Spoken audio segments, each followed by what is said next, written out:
The family meeting had been called under the guise of discussion and planning, a gathering meant to appear routine and civil. I entered expecting polite conversation, updates on shared matters, and perhaps a sense of unity. Instead, I was met with a statement that hit harder than anything I could have anticipated. My brother, with a tone of cold finality, declared, "You will not inherit any of the family's assets." The words landed like a physical blow, reverberating through the room and echoing in my chest. I felt a sudden rush of disbelief, anger, and hurt, all mingling together in a way that made it hard to think clearly. The room around me seemed to pause, the murmurs and shifting of feet fading as the weight of the statement settled. I had expected disagreements, perhaps arguments over trivial matters, but this was a direct attack on my very sense of security and belonging. If you enjoy my content, please subscribe.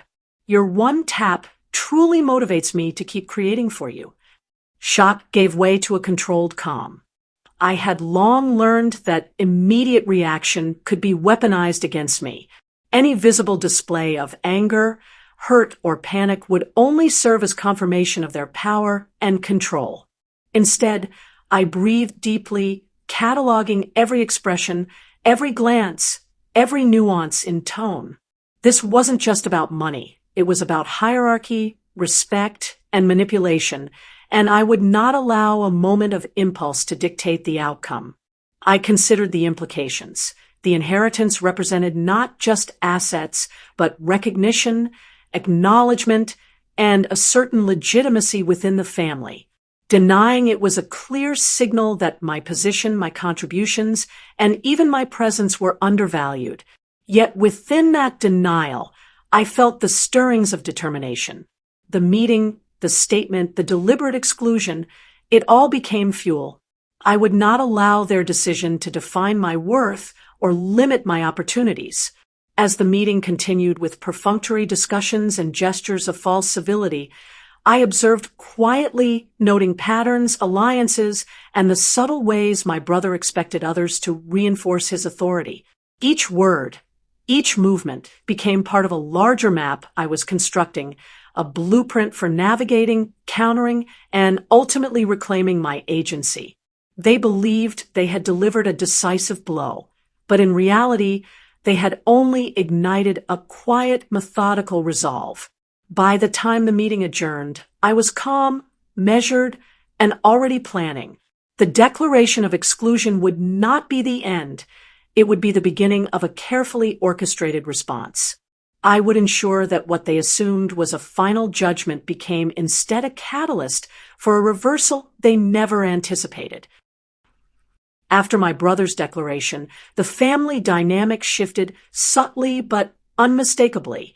What had seemed like casual conversation and routine discussion now felt like a theater of control, where every glance, sigh, and gesture was carefully orchestrated to reinforce his authority. I remained outwardly calm, but inside, a quiet storm was building. I knew that reacting impulsively would play right into their hands. Instead, I observed, cataloged, and strategized. For the next several hours, I watched how the family responded. Some members exchanged uneasy glances, others laughed or nodded politely, signaling allegiance to my brother's declaration. It was clear that the power he had attempted to assert relied entirely on fear, social pressure, and the illusion of consensus. But I could see the cracks in his facade, the slight hesitation in his tone when pressed with a question, the flicker of uncertainty in his expression when I didn't react.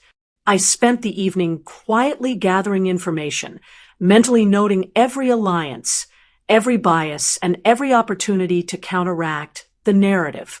I thought about the assets, yes, but more importantly, I thought about influence, perception, and leverage. If they believed they could define my worth by inheritance alone, they had misunderstood the tools at my disposal: patience, foresight, and the quiet authority that comes from self-reliance. Days turned into weeks, and I began taking action.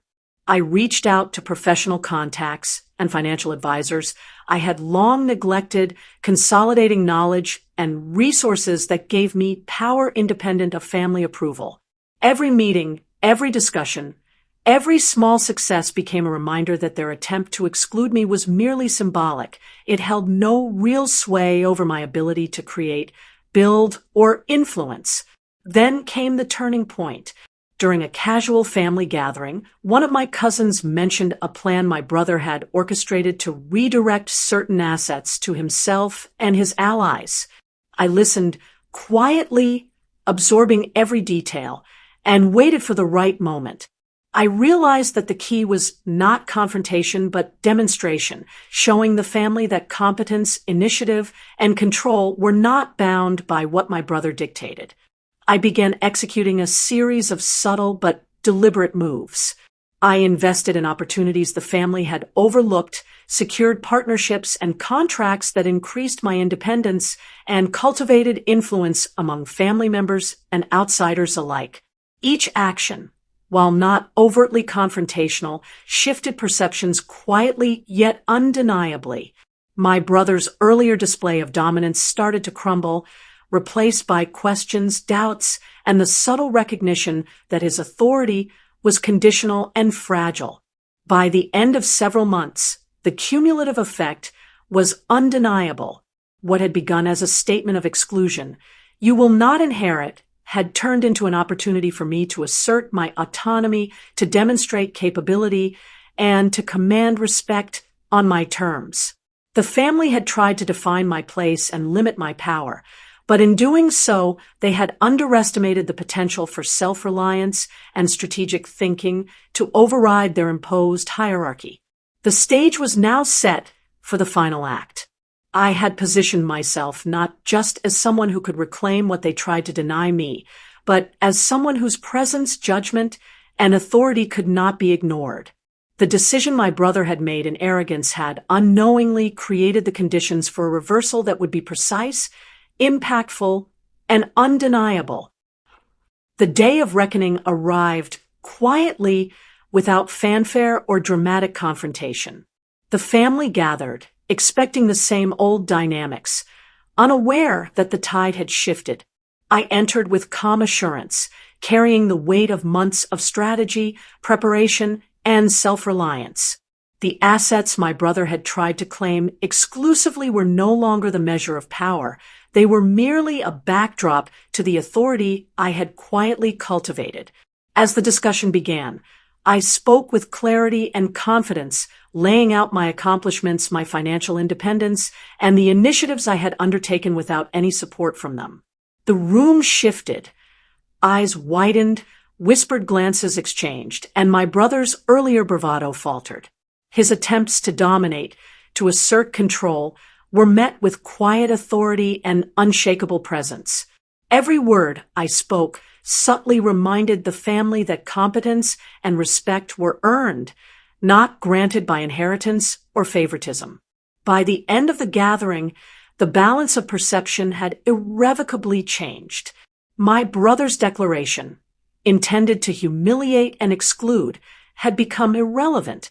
The family could no longer dictate my worth or control the narrative. I had demonstrated that independence, foresight, and strategic action were far more powerful than entitlement or bloodlines.